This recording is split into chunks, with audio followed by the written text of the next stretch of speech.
नमस्कार, आप देख रहे हैं काल चक्र। मैं हूं आपके साथ अंजलि आनंद और मेरे साथ हैं प्रश्न कुंडली विशेषज्ञ पंडित सुरेश पांडे जी। बहुत बहुत स्वागत है पंडित जी आपका। धन्यवाद। धनवान बनाएगा रुद्राक्ष, तरक्की दिलाएगा रुद्राक्ष, संकट टालेगा रुद्राक्ष, हर दोष दूर करेगा रुद्राक्ष। जानिए रुद्राक्ष के 60 महा उपाय। जी हाँ, क्या आप अपनी जिंदगी की तमाम दिक्कतों से परेशान हैं? क्या आपको नौकरी की टेंशन है या वैवाहिक जीवन को लेकर आप दुखी हैं? क्या आपके घर को बीमारी ने घेर लिया है या रिश्तों को लेकर उलझन में है आप? तो परेशान ना हो, क्योंकि आज कालचक्र में पंडित सुरेश पांडे जी आपको बताएंगे कि कैसे घर में रुद्राक्ष रखने से, रुद्राक्ष की माला का जप करने से, गले में रुद्राक्ष धारण करने से इन परेशानियों से हमेशा हमेशा के लिए मुक्ति मिल सकती है। साथ ही रुद्राक्ष धारण करने से कुछ खास नियम और सावधानियां भी हैं, वो भी आज पंडित जी से जानेंगे। तो रुद्राक्ष से जुड़े हर रहस्य को जानने के लिए ध्यान से देखिए आज का कालचक्र। तो देखिए, आज हम रुद्राक्ष पर चर्चा कर रहे हैं और पंडित जी, जब हम इस महत्वपूर्ण चर्चा को कर रहे हैं तो सबसे पहले आप हमारे दर्शकों को बताएं कि आखिर रुद्राक्ष की महिमा क्या है और ये कहां से उत्पत्ति हुई, इसका क्या महत्व है, क्योंकि पहले ये जानना बहुत महत्वपूर्ण हो जाता है। देखो, जो हमने देवी भागवत में पढ़ा है जी, कैसे उत्पत्ति हुई, क्या उत्पत्ति हुई, अभी तो भगवान ही जाने, नारायण जाने, ज्यादा अच्छा शिव जी जाने। जी जी। लेकिन जो शास्त्रों से हमने पढ़ा है वो बात मैं ज्यों का त्यों बताना चाहता जी हूं। पंडित जी, बिल्कुल। तारकासुर का वध न होने से बहुत दिनों तक भगवान शिव ने अपनी आंखों को खुली रखा था, और उन आंखों को ज्यादा दिन खुली रखने पर, ऐसा देवी भागवत कहता है, उनके आंखों से आंसुओं की 2 बूंदें पृथ्वी पर गिरी। जी जी। बाईं आंख से सफेद रुद्राक्ष और दाहिनी आंख से काला रुद्राक्ष की उत्पत्ति हुई। रुद्र माने भगवान शिव, अक्ष माने आंसू, भगवान शिव के आंसू, रुद्राक्ष माने भगवान शिव का आंसू। इससे जो पेड़ प्रकट हुए वो रुद्राक्ष के वृक्ष कहलाए, और उसका जो फल हुआ वो रुद्राक्ष हुआ। जी। ठीक है, यही श्रीमद् देवी भागवत महापुराण की कथा में वर्णन मिलता है कि रुद्राक्ष की व्युत्पत्ति इन्हीं कारणों से हुई है। ठीक है, और ये रुद्राक्ष इतना चुंबकत्वीय शक्ति से परिपूर्ण होता है कि इसका प्रयोग बहुत चमत्कारिक है। इसलिए शैव संप्रदाय में रहने वाले लोग, यहाँ शैव संप्रदाय का आशय ये है कि जो लोग भगवान शिव को मानते हैं, अच्छा, वो शैव हैं। जो भगवान राम और विष्णु को मानते हैं वो वैष्णव हैं, और जो देवियों को मानते हैं वो शाक्त हैं। ये 3 प्रकार के पंथ हैं जी। जैसे अगर कोई खड़ा 2 चंदन सफेद और बीच में लाल चंदन लगा रहा है, वो वैष्णव है। तुलसी की कंठी पहने हुए है तो वो वैष्णव है जी। वो लहसुन प्याज नहीं खाएगा। लेकिन अगर गले में रुद्राक्ष धारण कर रहा है और माथे पर त्रिपुंड धारण कर रहा है, त्रिपुंड समझती हो ना, जो हाँ जी, 3 उंगलियों से जो बनाया जाता है, त्रिपुंड धारण कर रहा है या भस्म विभूति माथे पर लगा रहा है, तो वो शैव है, शिव का अनुगामी है। और जो हमारी तरह से चंदन लगा रहा है कि छोटा सा चंदन लगा के उस पर लाल चंदन लगा लिया, ये शाक्त का मतलब की परिचय है, ये शाक्त का परिचय है जी जी। शाक्त संप्रदाय में न तो त्रिपुंड लगाने की विधा है और न मतलब कि जो है भस्म लगाने की विधा है। भस्म अच्छा, तो यदा कदा लगा भी सकते हैं, लेकिन मतलब कि चंदन जो है वो नहीं लगा, उसको मतलब कि जो है वो खड़ा वाला आकार का चंदन नहीं आप लगा सकते। तो कहने का आशय ये है कि भगवान शिव का ये रुद्राक्ष जो है एक तरह से मानव जीवन के लिए वरदान है। अगर इसका हम समुचित ढंग से और शास्त्र सम्मत उपयोग करें, सबसे बड़ी बात तो ये है कि ये हार्ट के रोग को तुरंत कंट्रोल कर लेता है। अच्छा। कोई भी व्यक्ति जिसका ब्लड प्रेशर बहुत फ्लक्चुएट करता हो, बहुत अप डाउन रहता हो, वो व्यक्ति अगर रुद्राक्ष की माला अपने वक्षस्थल पर पहने तो उसके हृदय की जो मतलब कि ब्लड प्रेशर की स्थिति अप डाउन कर रही है वो निश्चित रूप से ठीक हो जाएगी। जी। और रुद्राक्ष को अगर सोने में मढ़वा लिया जाए तो रुद्राक्ष अपने प्रभाव को 100 गुना बढ़ा देता है। जी जी। चांदी में मढ़वाने से 10 गुना ज्यादा प्रभाव देता है, लेकिन सोने में बनवाने से 100 गुना ज्यादा प्रभाव देता है रुद्राक्ष। और रुद्राक्ष की पहचान क्या है? रुद्राक्ष के नाम पर आजकल दुकानदारी बहुत हो रही है। जी पंडित। पहली बात तो अंजलि मैं ये कहना चाहूंगा, अब जैसे मेरी इतनी उम्र हो गई और 50 साल से मैं पंडिताई भी कर रहा हूँ, जी जी। लेकिन अभी तक एक मुखी रुद्राक्ष ओरिजिनल मैंने आंख से नहीं देखा है। ऐसे बहुत से रुद्राक्ष लोगों ने दिखाया है, ऐसे दावे तो पंडित जी बहुत करते हैं सर। लेकिन सब वही है, बना बनाया लकड़ी के बुरादा से बन जाता है। अच्छा, समझ रहे हो? लकड़ी के बुरादे से ऐसा ढाल देते हैं कि वो एक मुखी लगने लगता है, लेकिन हकीकत ये है कि जैसे एक तांबे की प्लेट आप रख दीजिए, उस पर एक रुद्राक्ष रख दीजिए और ऊपर से तांबे की कोई वस्तु का स्पर्श कराइए, हल्का सा स्पर्श हो, और अगर वो रिंग करने लगे, घूमने लगे, अगर वो नाचने लगे तो वो रुद्राक्ष है। अच्छा। अगर उसमें कोई हलचल नहीं हो रही है तो वो लकड़ी है। अच्छा। एक मुखी रुद्राक्ष और एक मुखी इंसान इस कलिकाल में मिलना बड़ा ही मुश्किल है, और अगर मिल जाए तो अपने को खुश नसीब समझिए। मतलब एक मुखी इंसान का मतलब कि जो जो कहे वही वो करे। जी। मतलब जिसके कथनी और करनी में अंतर न हो, जो वाणी से हो वही कर्म से हो, ये एक मुखी इंसान की पहचान है। जी। और उसी तरह से एक मुखी रुद्राक्ष ये दुष्प्राप्य है। हर पेड़ में केवल एक दाना एक मुखी रुद्राक्ष निकलता है। और आजकल जो काजू के दाने का फैशन हुआ है, जैसे काजू का दाना होता है, वैसे रुद्राक्ष का जो फैशन हुआ है कि एक मुखी रुद्राक्ष है, ये कोई रुद्राक्ष नहीं है। जी पंडित जी। तो देखिए पंडित जी ने आपको बताया कि आखिर रुद्राक्ष का क्या महत्व होता है, उसकी क्या महिमा होती है। चलिए आगे चर्चा करते हैं और जानते हैं पंडित जी से कि जिन बच्चों का पढ़ाई में मन नहीं लगता, आत्मविश्वास कमजोर है, साथ ही वो लोग जिनकी शादी नहीं हो रही है, सेहत खराब रहती है, ऐसे तमाम लोग अपनी परेशानियों से पार पाने के लिए कौन सा रुद्राक्ष धारण करें, आइए जानते हैं पंडित जी से। बताएं पंडित जी। देखिए, जो भी बच्चे पढ़ाई कर रहे हैं या जो बच्चे प्रतियोगी परीक्षा में यूपीएससी, यूपीपीसीएस या मतलब कि किसी भी प्रदेश की प्रादेशिक परीक्षा या यूपीएससी की परीक्षा की तैयारी कर रहे हैं या एसएससी की तैयारी कर रहे हैं, उनको तीव्र बुद्धि और स्मरण शक्ति को बढ़ाने के लिए 3 मुखी, 6 मुखी या गणेश रुद्राक्ष धारण करना चाहिए। 3 मुखी रुद्राक्ष बृहस्पति को ठीक करता है, 6 मुखी रुद्राक्ष शुक्र को ठीक करता है, और गणेश रुद्राक्ष सब प्रकार की परेशानियों को दूर करके मेमोरी पावर, स्मरण शक्ति को बढ़ाता है। परिवार में अगर बहुत कलेश रहता है तो परिवार का मुखिया अगर 2 मुखी रुद्राक्ष की माला धारण करे तो निश्चित रूप से परिवार में कलह कम हो जाएगी। अब मैं मुखिया को ही क्यों कह रहा हूं? मुखिया को इसलिए कह रहा हूं कि जब भरत को भगवान राम चित्रकूट से विदा करने लगे तो उस समय भगवान राम ने एक बात कही है, मुखिया मुख सो चाहिए, खान पान कहूँ एक, पालहि पोसहि सकल अंग, तुलसी सहित विवेक। मुखिया जो होता है वो जैसे शरीर में मुंह होता है, उसी तरह से घर में मुखिया होता है। जीवन यापन के लिए मुंह में ही सारी वस्तुएं डाली जाती हैं, लेकिन अगर किसी को शुगर है तो मुंह मिठाई नहीं डालेगा अपने मुंह में। अगर किसी को लीवर की प्रॉब्लम है तो तेल घी मुंह नहीं लेगा। अगर किसी को ब्लड प्रेशर हाई है तो मुंह नमक ज्यादा नहीं खाएगा।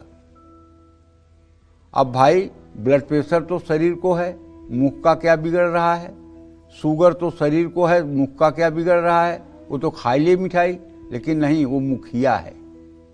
तो उसी तरह से परिवार का जो मुखिया होता है उसे अपने घर के नवजात शिशु से लेकर के वृद्ध तक की आवश्यकताओं का ध्यान रखना चाहिए, और किसके लिए क्या उचित है, कब करना चाहिए, इसका भी ध्यान रखना चाहिए। वही मुखिया होता है। घर में कोई बड़ा बुजुर्ग हो जाए बड़ी उम्र वाला हो जाए वो मुखिया नहीं होता है। मुखिया वो होता है जो घर में मुख्य होता है, जिसके निर्णय से घर चलता है, जिसके पराक्रम से घर चलता है और जिसके डिसीजन से घर में निर्णय होते हैं, मुखिया वो होता है। और मुखिया को बहुत ही निरपेक्ष होना चाहिए। उसे ऐसा नहीं है कि अपने पत्नी और बच्चों में ज़्यादा और भाई के पत्नी और बच्चों की उपेक्षा, ऐसा मुखिया नहीं होता है। और न ऐसे मुखिया के ऊपर भगवान की कृपा होती है। तो कहने का मतलब ये है कि आप अपने आचरण को और अपने व्यवहार को ठीक करते हुए अगर रुद्राक्ष का सेवन करेंगे तो निश्चित रूप से घर में कलह नहीं होगी।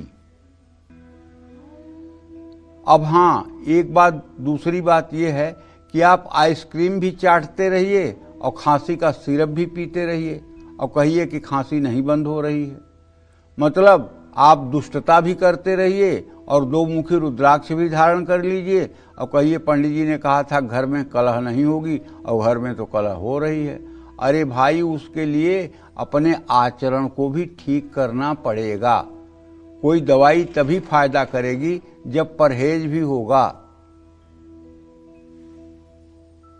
हमारे पिताजी बचपन में कहा करते थे कि जो लोग 16-16 मन के रुद्राक्ष के दोनों हाथ की कलाइयों पे, 6-6 दाना रुद्राक्ष दोनों कानों में, 1 रुद्राक्ष शिखा में, 32 रुद्राक्ष के दाने मस्तक पर और 108 रुद्राक्ष के दाने गले में और 16-16 रुद्राक्ष के दाने बाहों पर, इतना रुद्राक्ष जो धारण करता है वह चाहे क्यों न चांडाल हो, चाहे क्यों न वह चांडाल प्रकृति का हो, चाहे क्यों न वह पापी और दुराचारी हो, वो जहां बैठा रहेगा, अगर देवगण भी उस रास्ते से गुजरेंगे तो उसे प्रणाम करके गुजरेंगे, इसमें कोई दो राय नहीं है।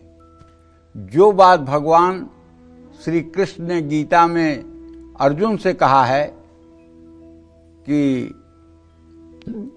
क्षिप्रम भवति धर्मात्मा शाश्वत शांति निगच्छति कौन्तेय प्रतिजानीहि न मे भक्त प्रणश्यति, वही बात यहाँ जिस तरह से मैंने रुद्राक्ष कहा है इस तरह से रुद्राक्ष धारण करने वाले की होती है। क्षिप्रम भवति धर्मात्मा, वो इतना रुद्राक्ष धारण करने के बाद ही तत्काल धर्मात्मा बन जाता है, पाप ताप से मुक्ति मिल जाती है। अगर इसका नियम से कोई व्यक्ति पालन करे तो निश्चित रूप से उसके ऊपर भगवान शिव की कृपा रहेगी और माता पार्वती उसकी बुद्धि स्वरूपा होकर के उसे कभी भी गलत काम नहीं करने देंगी।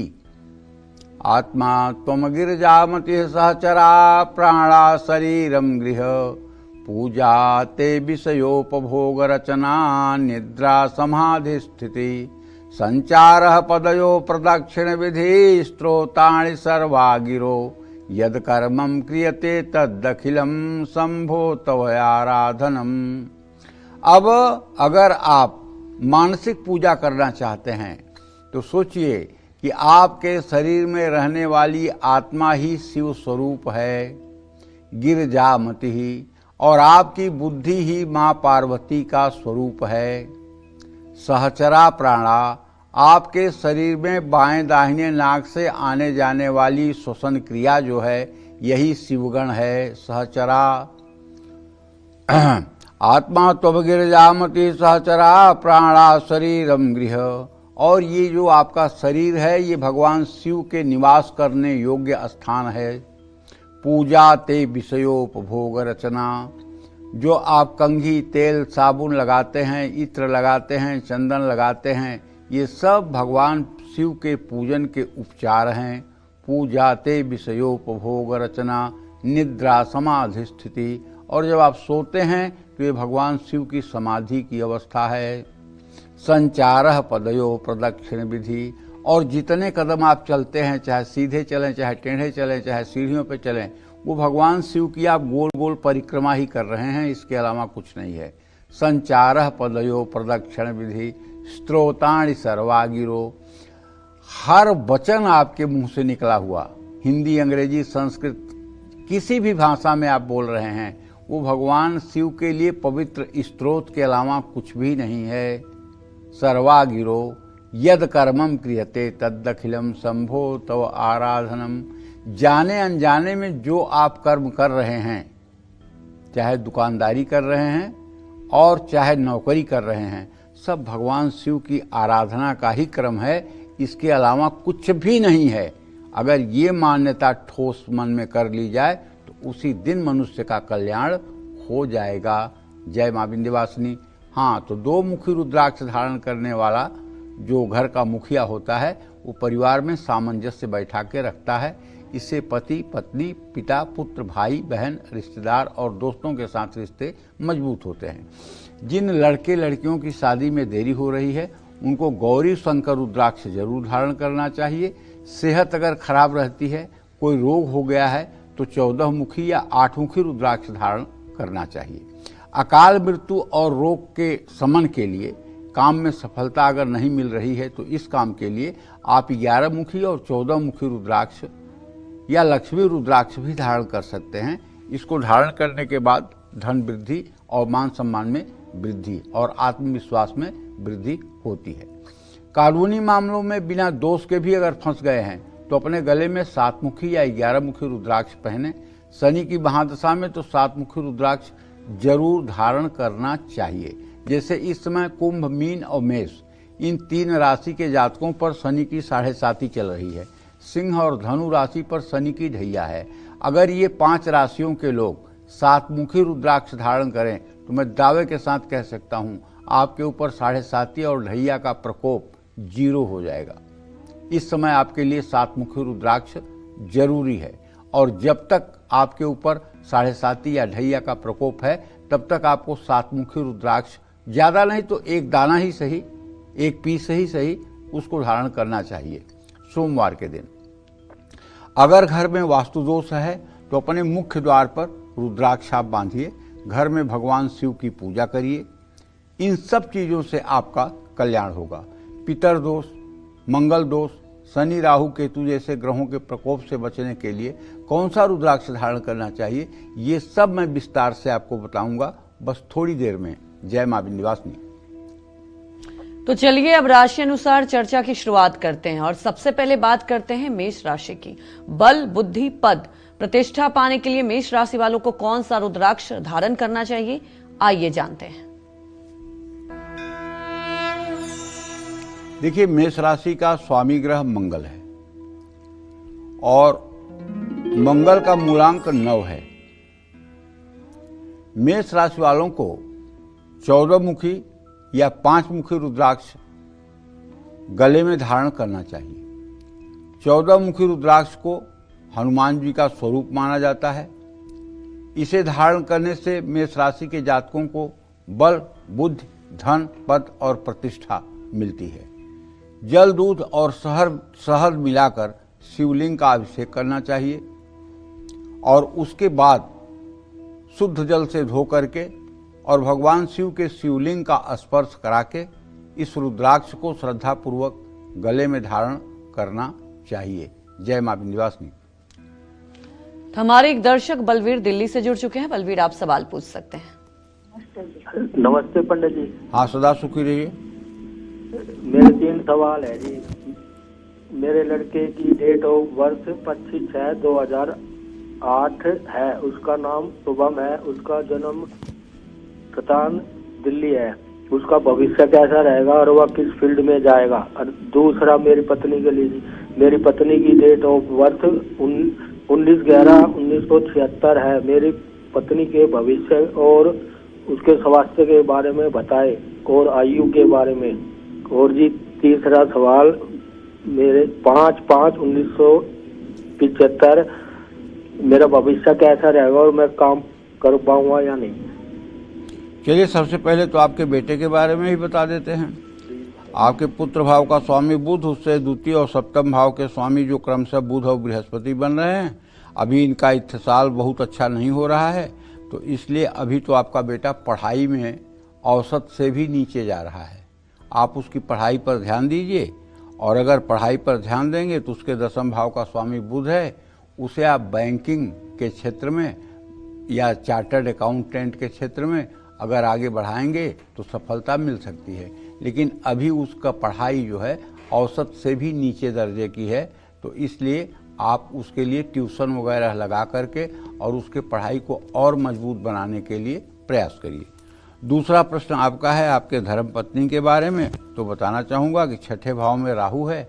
आपके पत्नी की स्वास्थ्य में हर समय कुछ न कुछ गिरावट बनी रहती है, कभी हड्डियों से संबंधित, कभी नसों से संबंधित, कभी शरीर में दर्द से संबंधित कुछ न कुछ समस्या हर समय उनको बनी रहती है। अब वो 49 साल की हो रही हैं, 50वां साल शुरू हो रहा है, तो ऐसे में मैं बताना चाहूँगा कि आपके पत्नी को चाहिए कि 4 नारियल लेकर के किसी बहते हुए पानी के किनारे जाएं और वहाँ एक एक नारियल बुधवार को 10 बजे दिन अपने ऊपर से बारी बारी से एंटी क्लॉकवाइज उतार कर उसे जल में प्रवाहित कर दें।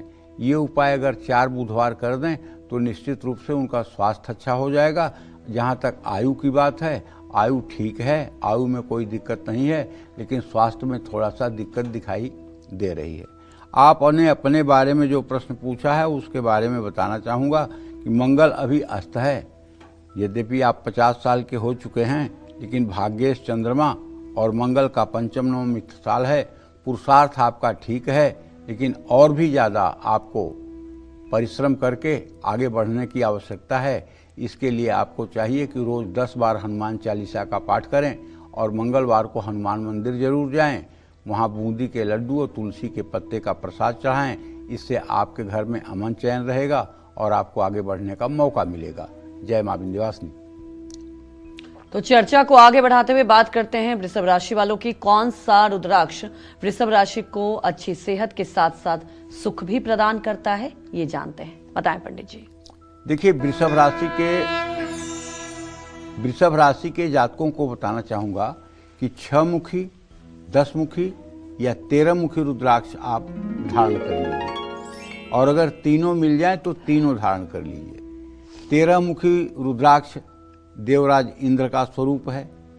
इसको धारण करने से वृषभ राशि के जातकों को सुख, समृद्धि, ऐश्वर्य और अच्छी सेहत मिलती है। दही और गन्ने के रस से शिवलिंग का अभिषेक करना चाहिए।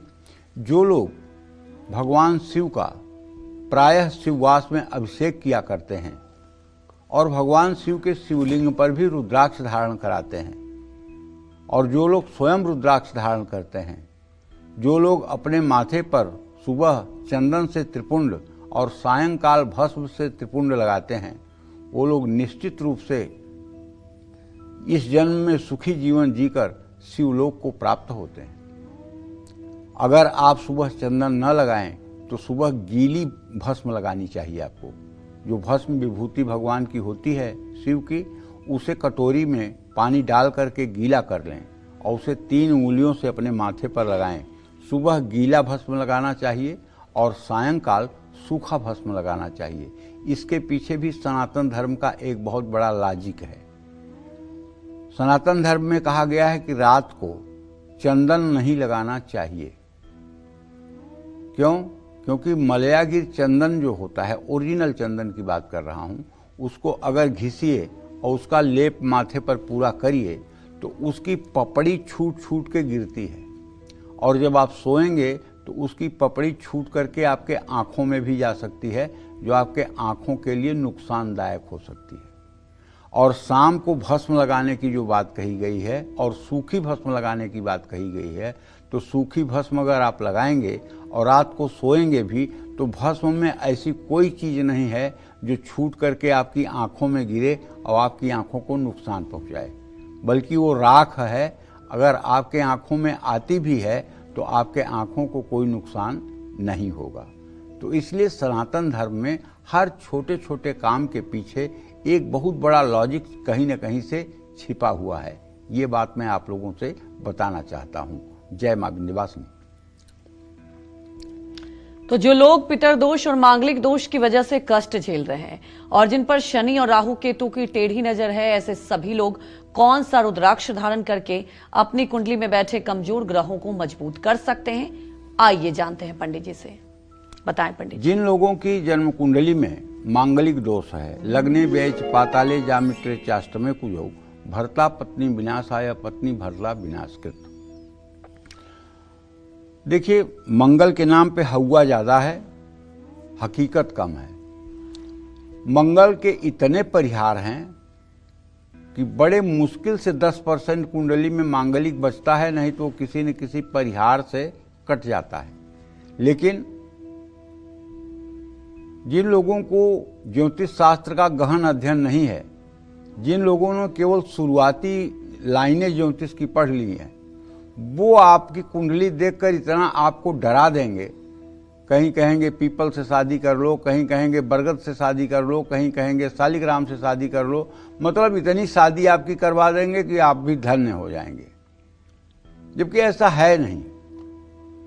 पीपल से शादी करवाना या कुंभ विवाह करवाना ये ज्योतिष शास्त्र में तब जरूरी है जब किसी की कुंडली में, किसी लड़की की कुंडली में विधवा योग हो या लड़के के कुंडली में विधुर योग हो, तब विवाह कराया जाता है। और विधवा योग कब होता है? जब सप्तम भाव का स्वामी द्वितीय भाव में होता है, और जब उस द्वितीयेश की महादशा चलती है, उसमें सप्तमेश का अंतर होता है, तब जीवन साथी का निधन होता है, इसमें दो राय नहीं है। और तब अगर आप विष्णु से विवाह, शालिग्राम से विवाह, कुंभ विवाह करवाते हैं लड़की का, तो निश्चित रूप से ये विधवा दोष का परिहार होता है। लेकिन जिस तरह से आज मंगल के नाम पर मार्केटिंग हो रही है, ये कुछ समझ से बाहर की बात है। तो मंगल अगर आपकी कुंडली में भी कर्क राशि का है या अशुभ स्थिति में है या कर्क के नवांश में है, आपके अंदर साहस और पराक्रम की कमी महसूस होती है, या जिन महिलाओं की कुंडली में पंचम भाव दूषित है, बार बार गर्भपात हो जाता है, उनको तीन मुखी रुद्राक्ष धारण करना चाहिए, क्योंकि तीन मुखी रुद्राक्ष अग्नि का स्वरूप है और मंगल अग्नि का ही अधिपति ग्रह है। जिन लोगों पर पितृदोष का प्रभाव है, उनको 5 या 7 मुखी या 8 मुखी रुद्राक्ष धारण करना चाहिए। जिन लोगों पर शनि की महादशा, 7.5 या ढैया का प्रभाव है, जिन पर शनि दोष है, उनको 7 मुखी रुद्राक्ष सदैव धारण करना चाहिए। कुंडली में राहु केतु का दोष है तो 1 मुखी, 3 मुखी, 8 मुखी या 9 मुखी रुद्राक्ष धारण करना चाहिए। अगर आप नेता हैं, मंत्री हैं, वकील हैं, जज हैं या फिर बैंकिंग और मेडिकल फील्ड से जुड़े हुए हैं, तो आपको अपने प्रोफेशन में अपार सफलता पाने के लिए कौन सा रुद्राक्ष धारण करना चाहिए, ये सब मैं अभी आपको विस्तार से बताऊंगा। बस थोड़ा देर और धैर्य रखिए और कार्यक्रम में बने रहिए। जय मां विंध्यवासिनी। तो देखिए पंडित जी आगे और भी बताएंगे आपको रुद्राक्ष को लेकर कि कैसे आपको पहनना है, किन नियमों के साथ पहनना है। लेकिन उसके पहले जान लेते हैं अब मिथुन राशि वालों के बारे में कि शिक्षा, सफलता, प्रॉपर्टी का सुख और बेहतर सेहत के लिए मिथुन राशि वालों को कितने मुखी रुद्राक्ष धारण करना चाहिए। देखिए, मिथुन राशि के जातकों को बताना चाहूंगा कि आप 4 मुखी या 10 मुखी या 11 मुखी रुद्राक्ष धारण कर सकते हैं। इन रुद्राक्षों को धारण करने से मिथुन राशि के जातकों को बुद्धि, विद्या, धन और संपत्ति का सुख मिलता है। दूध, घी और शहद मिलाकर शिवलिंग का आपको जब भी शिववास हो तो अभिषेक करना चाहिए। भगवान शिव की उपासना से आपकी सारी मनोकामना पूरी होगी। जय मां विंध्यवासिनी। तो अब जान लेते हैं कर्क राशि वालों के बारे में कि उन्हें कौन सा रुद्राक्ष सबसे प्रभावशाली होता है, कौन सा रुद्राक्ष उनको धारण करना चाहिए। कर्क राशि के जातकों को बताना चाहूंगा कि 4 मुखी, 5 मुखी या गौरी शंकर रुद्राक्ष आप धारण करें। 5 मुखी रुद्राक्ष धारण करने से कर्क राशि वालों को बुद्धि, धन, मानसिक शांति और प्रतिष्ठा की प्राप्ति होती है। शुद्ध घी से शिवलिंग का अभिषेक करना चाहिए, इससे सुंदरता की प्राप्ति होती है। जय मां विंध्यवासिनी। आज पंडित सुरेश पांडे जी आपको रुद्राक्ष से जुड़े बेहद सरल, सटीक और अचूक उपाय बता रहे हैं। कैसे रुद्राक्ष से जुड़े उपाय आपकी तकदीर बदल सकते हैं, अपनी इसी खास चर्चा को आगे बढ़ाते हैं और बात कर लेते हैं आपके प्रोफेशन की। आपका कोई भी प्रोफेशन हो, एक रुद्राक्ष धारण करने से ही आपको आपके करियर में अपार सफलता मिलेगी। तो कौन सा है वो रुद्राक्ष, ये पंडित जी से जान लेते हैं। बताएं पंडित जी। देखिए, एक बात कहना चाहूंगा, तस्मात् शास्त्रम प्रमाणम च कार्य व्यवस्थितौ। ये गीता में 16वें अध्याय का 24वां श्लोक है। भगवान श्री कृष्ण कहते हैं कि जो कार्य शास्त्र सम्मत किया जाता है उससे हर प्रकार की रिद्धि सिद्धि और सुख की प्राप्ति होती है, और जो कार्य शास्त्रों के विरुद्ध जाकर के या स्वेच्छाचरण से किए जाते हैं वो काम मनुष्य के लिए पतन के कारण बनते हैं। ये मैं इसलिए कह रहा हूं कि देखिए, ये प्रोग्राम तो मात्र 1 घंटे का है और इस 1 घंटे में मैं कितनी बात आपको बता सकता हूं, आप भी समझते हैं, हम भी समझते हैं। अब इसमें ब्रेक भी आता है, इसमें कॉलर प्रश्न भी करते हैं। तो ऐसे में अगर आपको इन विषयों की गंभीर और ठोस जानकारी चाहिए तो आपको मैं वो स्रोत बता रहा हूं जहां से आप एक गंभीर, ठोस और एकदम नितांत प्रमाणिक जानकारी प्राप्त कर सकते हैं। उसके लिए आपको श्रीमद् देवी भागवत महापुराण लेना चाहिए और उसमें 3 टॉपिक आपको जरूर पढ़ना चाहिए। एक तो रुद्राक्ष महिमा और रुद्राक्ष धारण विधि, और दूसरा भस्म विभूति का महात्म और उसके धारण की विधि, और तीसरा गायत्री प्रयोग। गायत्री मंत्र का कहां, कैसे, कब प्रयोग करना चाहिए, ये चीज भी आपको श्रीमद् देवी भागवत महापुराण में मिलेगा। कलयुग में जो आपको असंभव लगता हो वो भी मेरी गारंटी है कि गायत्री मंत्र आपको चमत्कार करके दिखा देगा। जैसे आपके यहां बरसात बहुत हो रही है और बाढ़ की स्थिति आ गई है, जलप्लावन होने वाला है, अब ये विपदा हटने वाली नहीं है, तो आप एक पीतल की थाली में आधा लोटा जल ले लीजिए और भस्म विभूति जो भगवान शिव को चढ़ाई जाती है वो भस्म विभूति थोड़ी सी 1 पैकेट ले लीजिए और 108 बार गायत्री मंत्र बोलते हुए भस्म विभूति को उसी पानी पर मारिए। 108 बार, केवल 108 बार पूरब मुंह करके। आप ज्यों 108 पूरा करेंगे त्यों पानी की बूंदें बंद हो जाएंगी। इंद्रदेव की हैसियत नहीं है कि एक बूंद जल उस जगह पर गिरा दे। आप करके देखिएगा, आजमाया हुआ उपाय बता रहा हूं, बिना आजमाया हुआ उपाय नहीं है।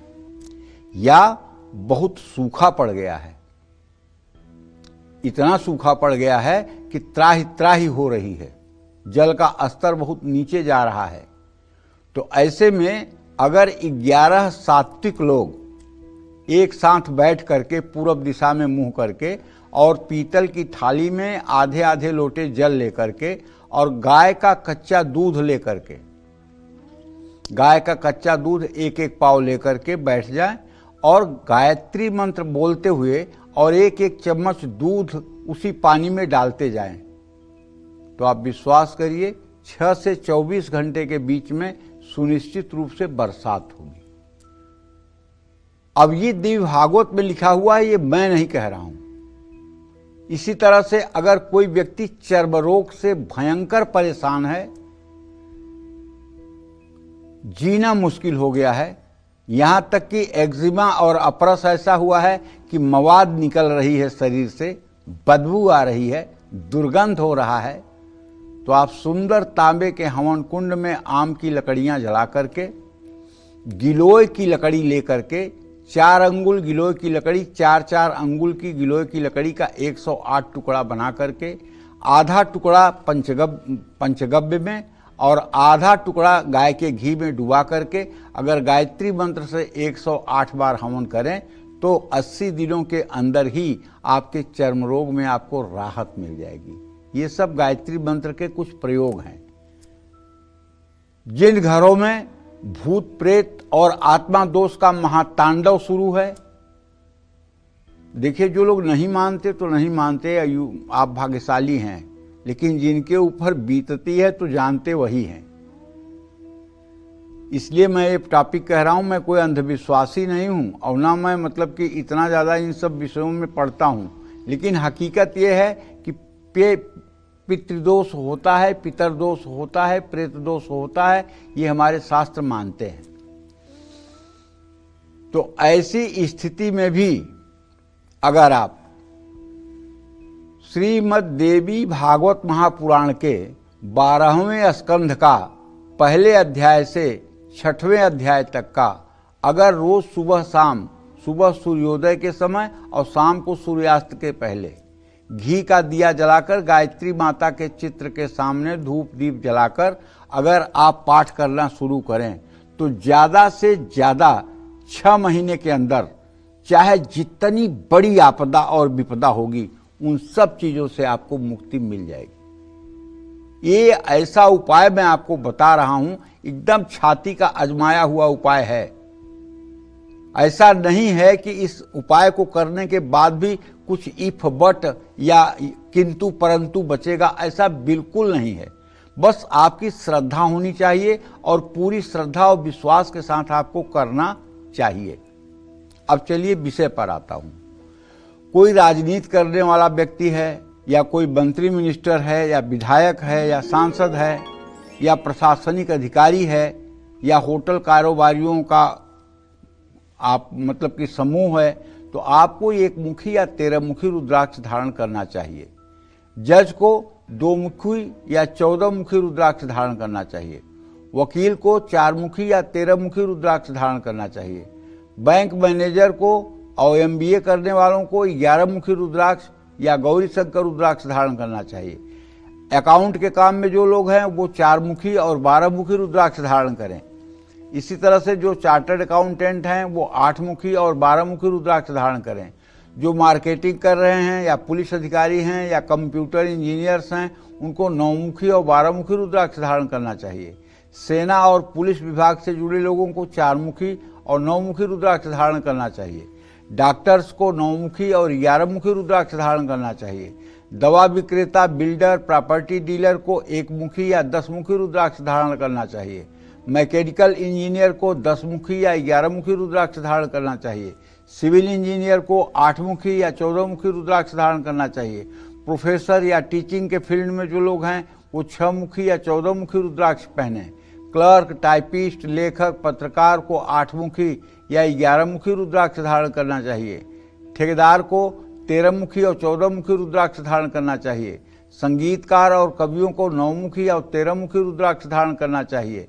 कर्मचारियों को 1 मुखी या 5 मुखी रुद्राक्ष धारण करना चाहिए और ज्योतिष का काम करने वालों को 5 मुखी रुद्राक्ष धारण करना चाहिए।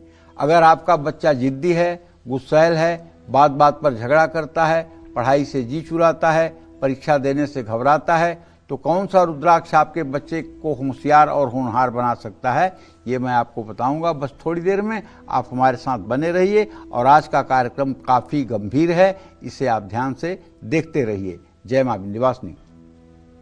तो बात होगी अब सिंह राशि वालों की कि सिंह राशि वाले भाग्योदय के लिए कितने मुखी का रुद्राक्ष धारण करें।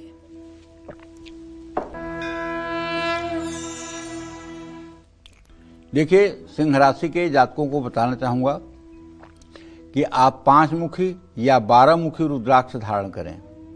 12 मुखी रुद्राक्ष धारण करने से सिंह राशि वालों को लंबी आयु, निरोगी काया, यश, मान, प्रतिष्ठा की प्राप्ति होती है। और हाँ, एक बात जान लीजिए कि अगर आप भगवान शिव में आस्था श्रद्धा रखते हैं तो आप जल, दूध, गन्ने का रस, दही, घी से शिवलिंग का अभिषेक करके, गंगा जल से शिवलिंग को स्वच्छ करके आप सुंदर ढंग से भगवान शिव को रुद्राक्ष की माला पहना करके, भस्म विभूति लगाकर, मंदार, बेलपत्र, धतूरे का फूल, कमल का फूल और सफ़ेद पुष्प शिवलिंग पर चढ़ाकर, धूप दीप जलाकर नैवेद्य अर्पित करके अगर पूजा पाठ करने का नियम बना लें तो मैं दावे के साथ कह सकता हूँ कि आपका जीवन निश्चित रूप से सफलता की बुलंदियों पर पहुँच सकता है। जय मां विंध्यवासिनी। तो बहुत मेहनत के बाद भी आपके बच्चे को अगर परेशानी मिलती है, असफलता मिलती है, बच्चे के जिद्दी और क्रोधी स्वभाव की वजह से आपके मान सम्मान को कहीं ना कहीं ठेस पहुंच रही है। आपका बच्चा कमजोर आत्मविश्वास की वजह से हर जगह से परेशान रहता है, तो ऐसे में कौन सा रुद्राक्ष आपकी और आपके बच्चे की हर परेशानी दूर करेगा? आइए जानते हैं पंडित जी से। बताएं पंडित जी। देखो, ये तो मैं बताऊंगा ही कि आपके बच्चे की परेशानी कैसे दूर होगी, लेकिन बीच में एक बात बताना बहुत जरूरी है। जैसे मैंने आपको बताया वैष्णव संप्रदाय, शैव संप्रदाय या मतलब कि शाक्त बताया ना, तो आप ये अपने मन में धारण करिए कि वही शिव जी जब इस सृष्टि का पालन करना होता है तो विष्णु बन जाते हैं, और जब इस सृष्टि की रचना करनी होती है तो वो ब्रह्मा बन जाते हैं, और जब इस सृष्टि का संहार करना होता है तो वो शिव बन जाते हैं, शंकर बन जाते हैं। एक कथा आती है कि जब अश्वमेध यज्ञ भगवान राम ने लंका पर विजय प्राप्त करने के बाद की थी, तो उन्होंने जो अपना घोड़ा छोड़ा था उसके साथ शत्रुघ्न को भेजा था कि शत्रुघ्न जा करके घोड़े को चारों दिशाओं से सुरक्षा करके ले आए। उज्जैन में जब उनका घोड़ा पहुंचा था तो उसको वहां के राजा ने पकड़ लिया था और उससे युद्ध हुआ। जब राजा युद्ध में हारने लगा तो युद्ध करने के लिए स्वयं भगवान शिव आ गए, और भगवान शिव ने 1 मिनट के अंदर शत्रुघ्न की सारी सेना को तितर बितर कर दिया। शत्रुघ्न ने प्रभु श्री राम का स्मरण किया और प्रभु श्री राम उस युद्ध में उपस्थित हुए। प्रभु श्री राम के उपस्थित होते ही भगवान शिव ने उनसे आकर के कहा कि अब मैं अस्त्र नहीं उठाऊंगा क्योंकि मेरे इष्ट देव आ गए, अब इसके आगे मुझे कुछ नहीं करना है। तो वहाँ बड़ी अच्छी कथा है पद्म पुराण की। भगवान शिव से राम जी कहते हैं कि हे शिव, आप में और मुझ में जो अंतर समझता है वो अल्पज्ञ है, वो ज्ञानी नहीं है। मैं ही आप हूँ, आप ही मैं हूँ, हम दोनों के अंदर कोई भेद नहीं है। तो भगवान शिव कहते हैं कि मेरे इस भक्त को, जिसको मैंने वचन दिया था कि तुम्हारे ऊपर अगर युद्ध की कोई बात आएगी तो मैं स्वयं युद्ध में होऊंगा, लेकिन जब मेरे इष्ट देव आएंगे तो मैं युद्ध से विरत हो जाऊंगा, तो इसे अपना भक्त के रूप में स्वीकार कीजिए। और भगवान शिव ने वहाँ से प्रस्थान किया।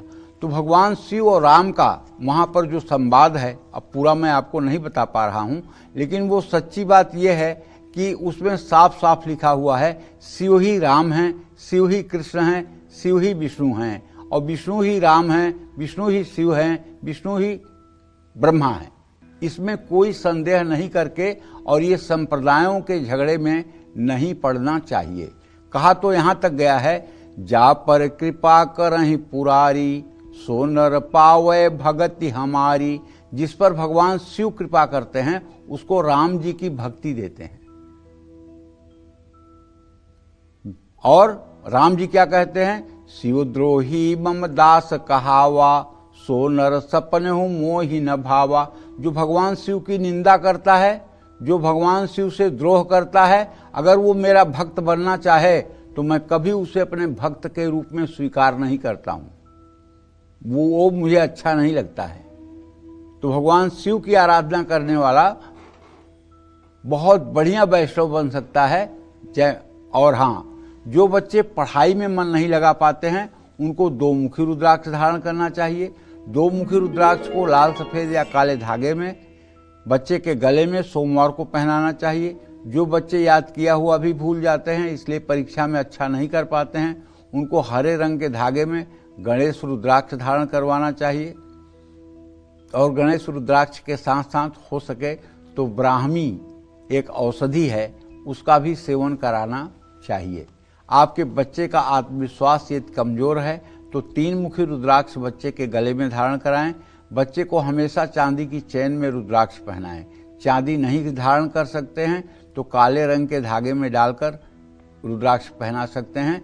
बच्चे और लोग यदि बहुत मेहनत करके भी सफलता नहीं पाते हैं तो ऐसे लोगों को 12 मुखी रुद्राक्ष जरूर धारण करना चाहिए। जय मां विंध्यवासिनी।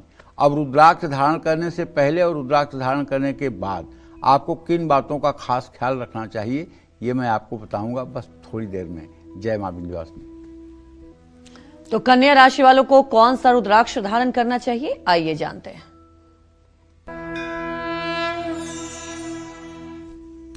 कन्या राशि के जातकों को 10 मुखी या फिर गौरी शंकर रुद्राक्ष धारण करना चाहिए। इस रुद्राक्ष को धारण करने से कन्या राशि वालों को बल, बुद्धि, विद्या, धन और संपत्ति का सुख मिलता है। शहद में केसर घोलकर शिवलिंग का अभिषेक करने से और शिवलिंग का शास्त्र सम्मत ढंग से पूजन अर्चन करने से सारी मनोकामना पूरी होती है। जय मां विंध्यवासिनी। तो चलिए बात करते हैं तुला राशि वालों की। तुला राशि वालों को अपनी किस्मत संवारने के लिए कौन सा रुद्राक्ष धारण करना चाहिए, ये भी जानते हैं। तुला राशि के जातकों को 7 मुखी, 13 मुखी या गणेश रुद्राक्ष धारण करना चाहिए। इन रुद्राक्षों को धारण करने से तुला राशि के जातकों को सुख, समृद्धि, ऐश्वर्य और अच्छी सेहत का लाभ मिलता है। जल में सफेद चंदन मिलाकर भगवान शिव का अभिषेक करना चाहिए और अभिषेक के बाद गंधाक्षत, पुष्प, धूप, दीप, नैवेद्य से भगवान शिव की विधिवत पूजा करनी चाहिए और हो सके तो अंत में शिव तांडव या रुद्राष्टक का पाठ भी करना चाहिए। लेकिन ध्यान रखिएगा कि जो भी लोग भगवान शिव की साधना में लगे हुए हैं, अगर उन्हें रुद्र सूक्त नहीं आता है तो अपने मोबाइल के YouTube में जाकर के अगर आप रुद्र सूक्तम टाइप कर देंगे तो रुद्र सूक्त के 16 मंत्र चलने लगेंगे। और अगर वो 16 मंत्र चल रहे हैं और आप भगवान शिव के शिवलिंग की पूजा कर रहे हैं तो आप विश्वास करिए सोने पे सुहागा चढ़ जाएगा, सोने पे सुहागा चढ़ जाएगा। बिल्कुल अतिशयोक्ति की बात नहीं करता हूं। और इसी तरह से अगर आप लड्डू गोपाल की पूजा करते हैं या राम दरबार की पूजा करते हैं या राधा कृष्ण की पूजा करते हैं या श्री हरि विष्णु की लक्ष्मी नारायण रूप में आप पूजा करते हैं, आप पूजा करते समय अगर अपने मोबाइल में YouTube में जाकर पुरुष सूक्तम चला दीजिए तो मैं दावे के साथ कहता हूं आपकी पूजा पूर्ण रूप में सफल मानी जाएगी। अगर कोई दोष भी आपके पूजा में हो जाता है वो अपराध क्षमा हो जाएगा और आप जिस मनोकामना के लिए पूजा उपासना कर रहे हैं वो मनोकामना भी आपकी पूरी होगी, इसमें कोई संदेह नहीं है। जय मां विंध्यवासिनी। रुद्राक्ष धारण करने से पहले और रुद्राक्ष धारण करने के बाद आपको किन बातों का खास ख्याल रखना चाहिए, ये जान लेते हैं पंडित जी से। बताएं पंडित जी। रुद्राक्ष धारण करने वाले व्यक्ति को मांसाहार और शराब का सेवन नहीं करना चाहिए। श्मशान घाट में या किसी की शव यात्रा में जाते समय रुद्राक्ष उतार देना चाहिए। लेकिन अगर आप पहन के चले गए तो इसका मतलब नहीं कि रुद्राक्ष अशुद्ध हो गया, उसे आप गंगा जल में धो लेंगे फिर पवित्र हो जाएगा। इसलिए कि भगवान शिव तो श्मशान में ही रहते हैं और श्मशान में हर समय अपना रुद्राक्ष पहने रहते हैं, तो क्या उनका रुद्राक्ष अशुद्ध हो जाता है? नहीं। अगर आप पहन के चले भी गए श्मशान में तो इसमें कोई डरने घबराने की बात नहीं है। रुद्राक्ष एक ऐसी चीज है जो अपवित्र को भी पवित्र बनाती है। ये कभी अपवित्र हो ही नहीं सकता है, ये बात पक्की है। रुद्राक्ष कभी अशुद्ध हो ही नहीं सकता। जो जगत को शुद्ध बनाने की सामर्थ्य रखा है वो कैसे अशुद्ध होगा? लेकिन हां, जहां नकारात्मक ऊर्जा ज्यादा है वहां पहनकर अगर आप जा रहे हैं तो वहां से आने के बाद रुद्राक्ष को गंगा जल से धोकर शिवलिंग का स्पर्श कराना चाहिए। इससे उसकी तेजस्विता अपने आप बढ़ जाती है। और रुद्राक्ष हमेशा साफ जगह पर ही रखें। समय समय पर रुद्राक्ष को सरसों के तेल में डुबो कर रखें। सोते समय रुद्राक्ष धारण न करें। जिस रुद्राक्ष की माला से जप करते हो उसको तो कभी गले में नहीं धारण करना चाहिए और गले में धारण किए हुए रुद्राक्ष पर जप भी नहीं करना चाहिए। 2 प्रकार का रुद्राक्ष होना चाहिए, एक तो गले में धारण करने वाला रुद्राक्ष और एक मंत्र जप करने वाला रुद्राक्ष। और वैष्णव मंत्रों को छोड़ करके बाकी दुनिया के सारे मंत्र रुद्राक्ष की माला पर जपे जा सकते हैं। केवल देवी पीताम्बरा बगलामुखी का जप और कात्यायनी देवी का जप और भगवान श्री हरि विष्णु के जप रुद्राक्ष पर न करें। महालक्ष्मी के जप के लिए या कात्यायनी मंत्र के जप के लिए कमलगट्टे के माला का इस्तेमाल करें।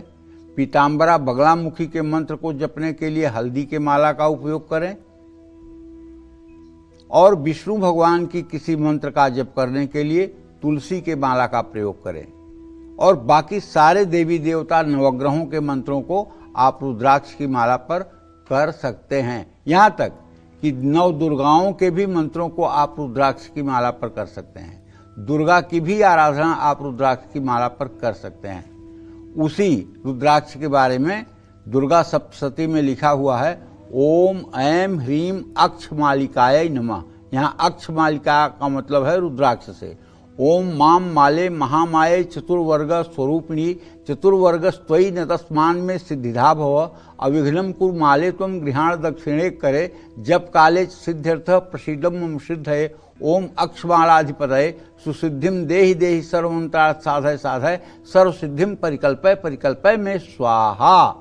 ऐसा आप बोल करके रुद्राक्ष की माला से जप शुरू करें। जय मां विंध्यवासिनी।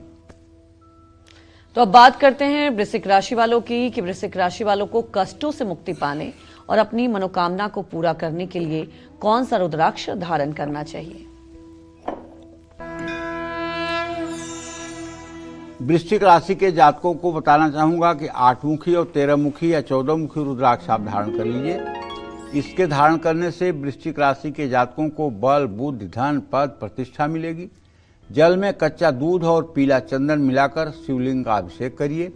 देखिए, आप जितनी बढ़िया भगवान शिव की उपासना करेंगे,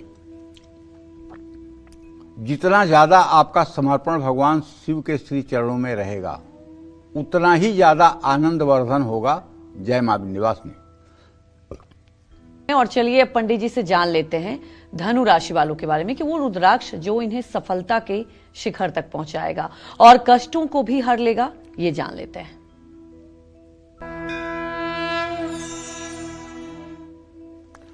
धनु राशि के जातकों को बताना चाहूंगा कि भैया अगर संभव हो, वैसे असंभव है, संभव हो तो 1 मुखी 4 मुखी और 9 मुखी रुद्राक्ष आप धारण करिएगा।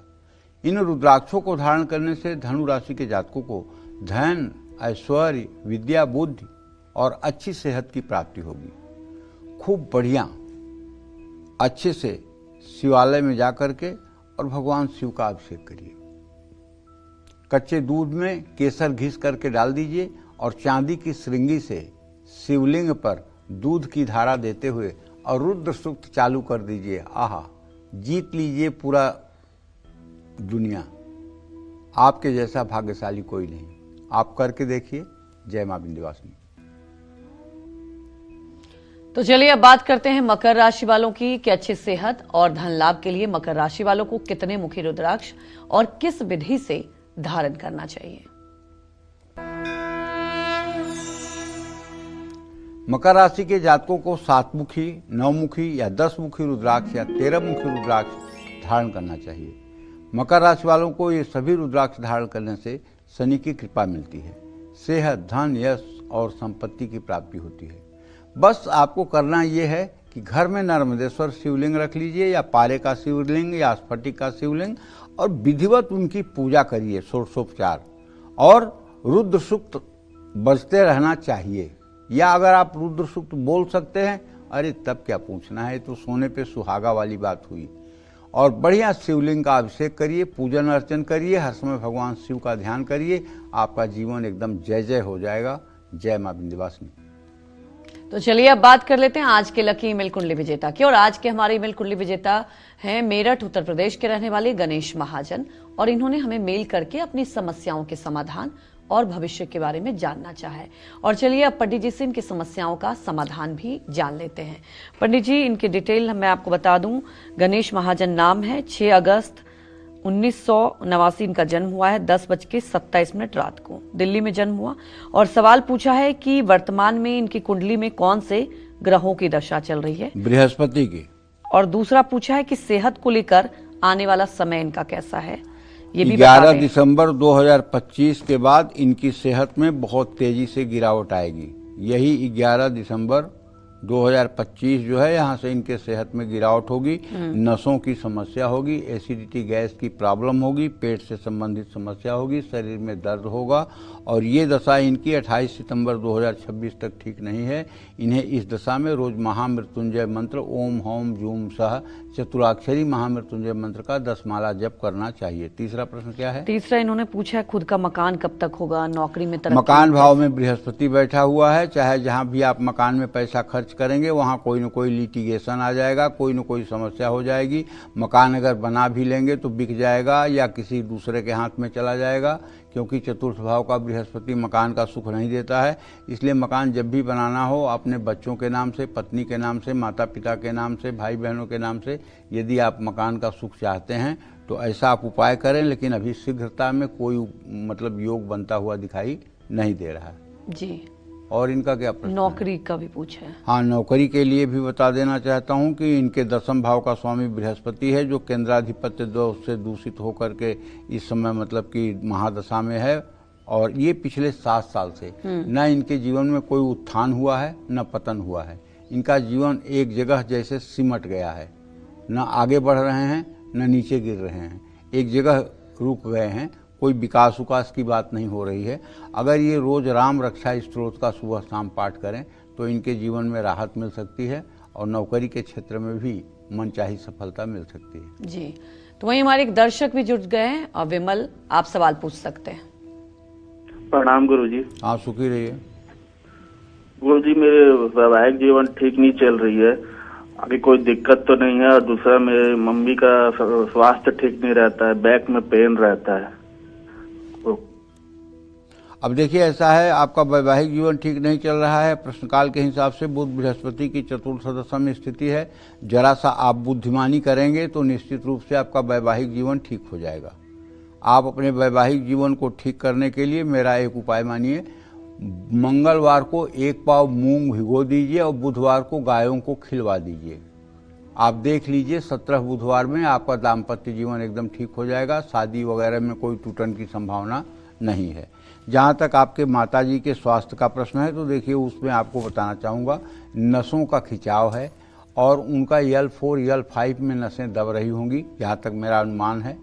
और उसके इलाज के लिए किसी सुयोग्य चिकित्सक से या नेचुरोपैथी के डॉक्टर से आप इलाज कराएंगे। नेचुरोपैथी जो लोग करते हैं उनसे अगर इलाज कराएंगे तो आपकी माँ स्वस्थ हो जाएंगी। जय माँ विंध्यवासिनी।